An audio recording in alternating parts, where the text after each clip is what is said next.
They say that the best way to start a speech is simply by saying once upon a time. That is, you should tell a story. And in this story, you should begin by painting a picture of something that represents us, like a small town or a village. And then you should introduce a problem, something that comes and threatens that town, like a dragon. And finally, of course, you should include a solution, a savior of some sort, a knight to slay that dragon. But when it comes to this story about AI and us, it's not entirely easy to determine what role this new technology is going to play. Is AI the dragon, or is AI the knight? I'm a teacher, and I've been in the educational field for about 2 decades now. And when it comes to this story about us and AI, it is those aspects concerning learning and education that interests me.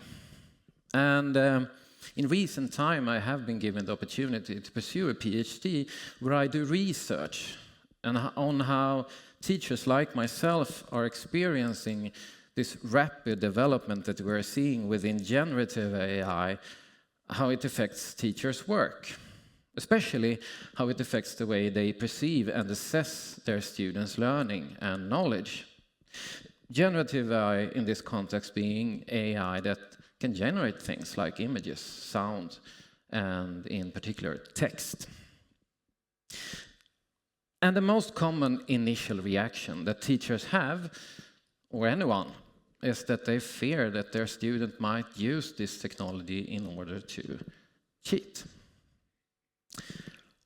But as you dive into these matters of learning and technology, you quickly realize that it's not entirely easy to determine what constitutes cheating and what doesn't.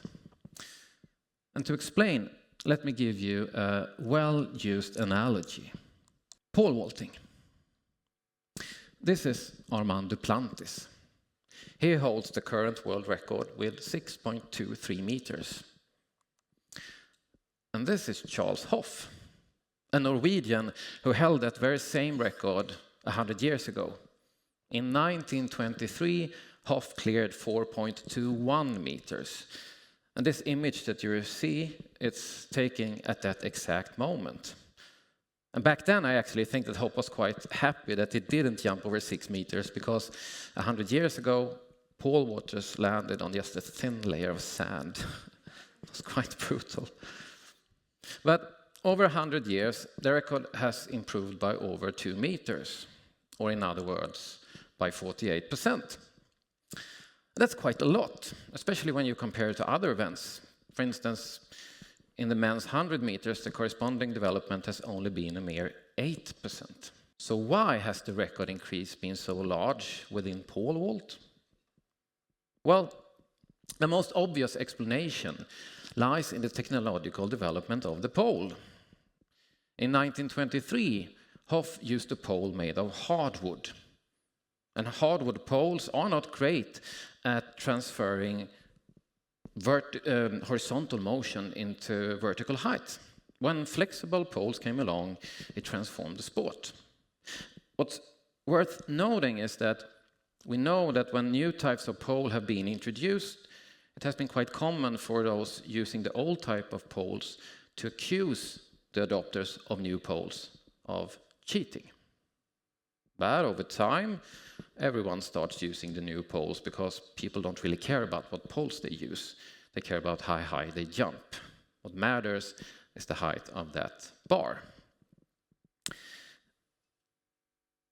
The question, of course, is generative AI in relation to learning and education comparable to what new types of poles have been for pole vault? Just a few weeks ago, a large survey was published here in Sweden where they had asked young people between the age of 15 and 24 if they had used generative AI in their schoolwork. And 36% said that they had.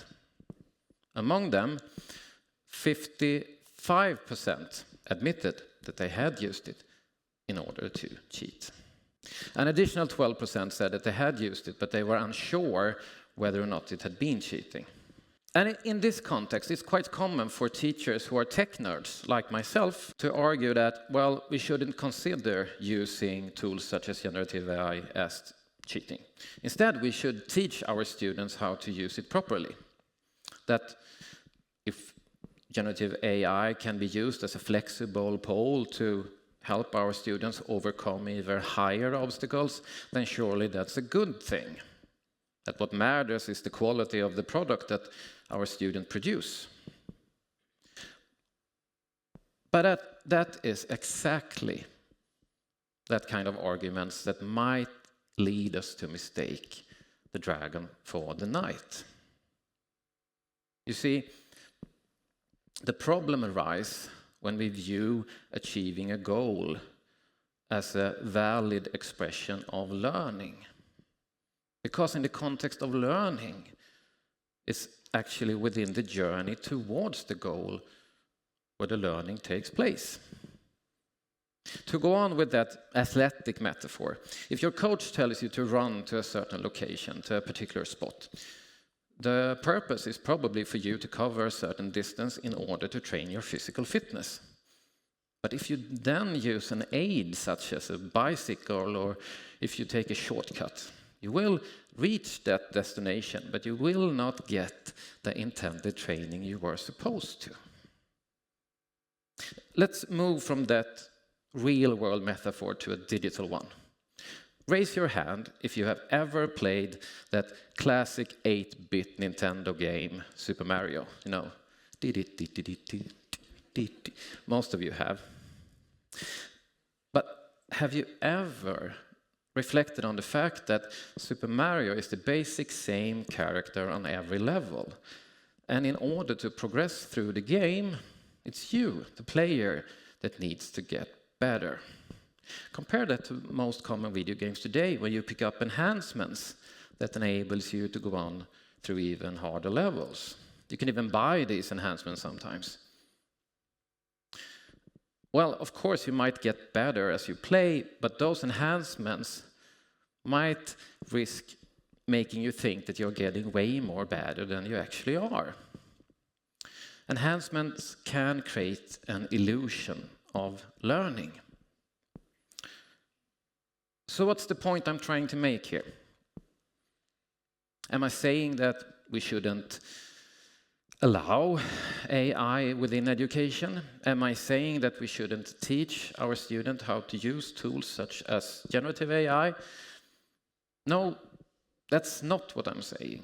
What I'm saying is that it is complicated because it's contextual. It depends. It varies from person to person. And to illustrate this, let me give you one more example. This is Greg Brockman. He is a key figure at OpenAI, the company behind ChatGPT. And in March this year, they unveiled their newest AI model, GPT-4. And they did this through a live demo broadcasted over YouTube, where Brockman showcased some of the system's capabilities. For instance, he took a picture of a hastily hand-drawn sketch of a website. He uploaded that picture to GPT-4, asking it to analyze it and then write the code for such a website. And within a minute, Brockman had usable code. Voila! A new functioning website was born. It was quite impressive. It was awesome. But there was this one thing that Brockman said during this presentation that caught my attention. At one instance, when the system wrote code, Brockman said with emphasis, you should always look through the code to get a sense of what it does. Never run untrusted code. And it became so clear. Brockman read that code just as easily as I read my mother tongue Swedish. And how do you think he has become so good at reading and writing code? Well, probably because over the years, Greg Brockman has read and written a ton of code. And for someone with such a skill level, having a system automating that process for you is a huge time saver. It makes such a person more efficient, and that's a good thing. But for someone who does not possess such skills, such automation might mean that they are being deprived of a valuable learning opportunity. Now, some might say that, well, when AI can write code, humans no longer need to.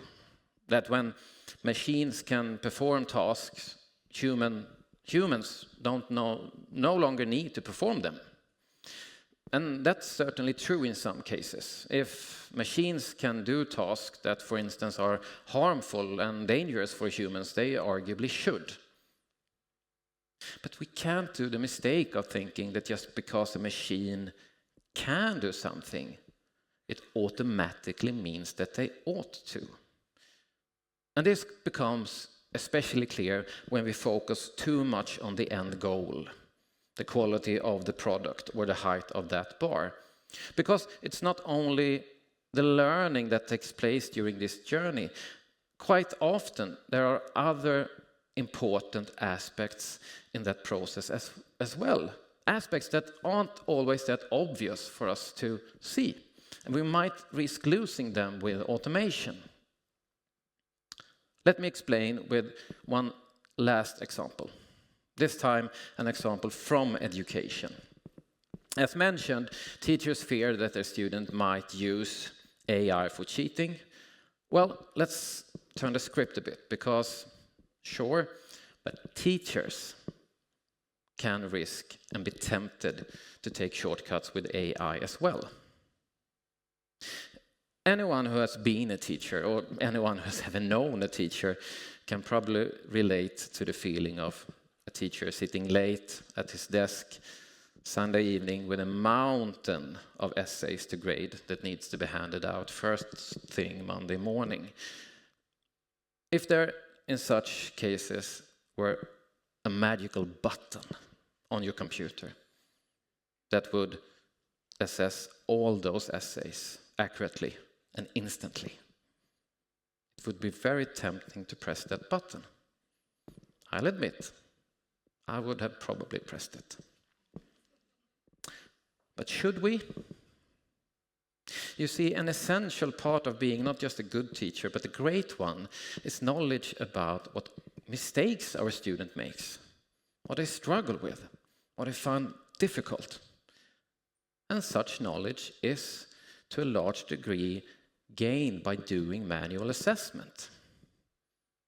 We should therefore be careful about automating such processes. So what's the solution then? Well, firstly, we need to recognize that learning always involves overcoming obstacles. If there is no resistance, no real learning is taking place. The problem is that the human mind is programmed for taking shortcuts, to look for what is most efficient. It's evolutionary. We want to conserve energy. The problem is that if we always take that shortcut, we will risk losing valuable learnings that will benefit us long term. You can see it as climbing a hill. With today's advanced technology, we can ask the technology to carry us all the way up to the top. What I'm saying is that that might be a mistake. And there is another way. Because a remarkable thing about today's AI is that we can ask it to coach us, to guide us, helping us conquer that hill, but with our own effort. And it is exciting to see that there are some solutions emerging within education and technology that take this approach. Khan Academy being one, for instance, where they have integrated GPT-4 in such a way that when students face problems within math, for instance, the system does not just give away the answer, but it helps the student finding the solution themselves. But you can also do these things directly within ChatGPT or Bing or Google Bard. For you in the audience, It might be a small thing, like instead of asking ChatGPT to write the text for you, write the text yourself and then turn to ChatGPT for its feedback. Such a small shift might be all the difference. Whenever we hand over a task to AI, we need to ask ourselves, are we robbing ourselves of a valuable learning opportunity? So whether AI plays the role of that dragon or that knight is up to you. It depends on your choices. It's your call. But you can only have a choice if you are aware that you have one. And now you are. Now you are.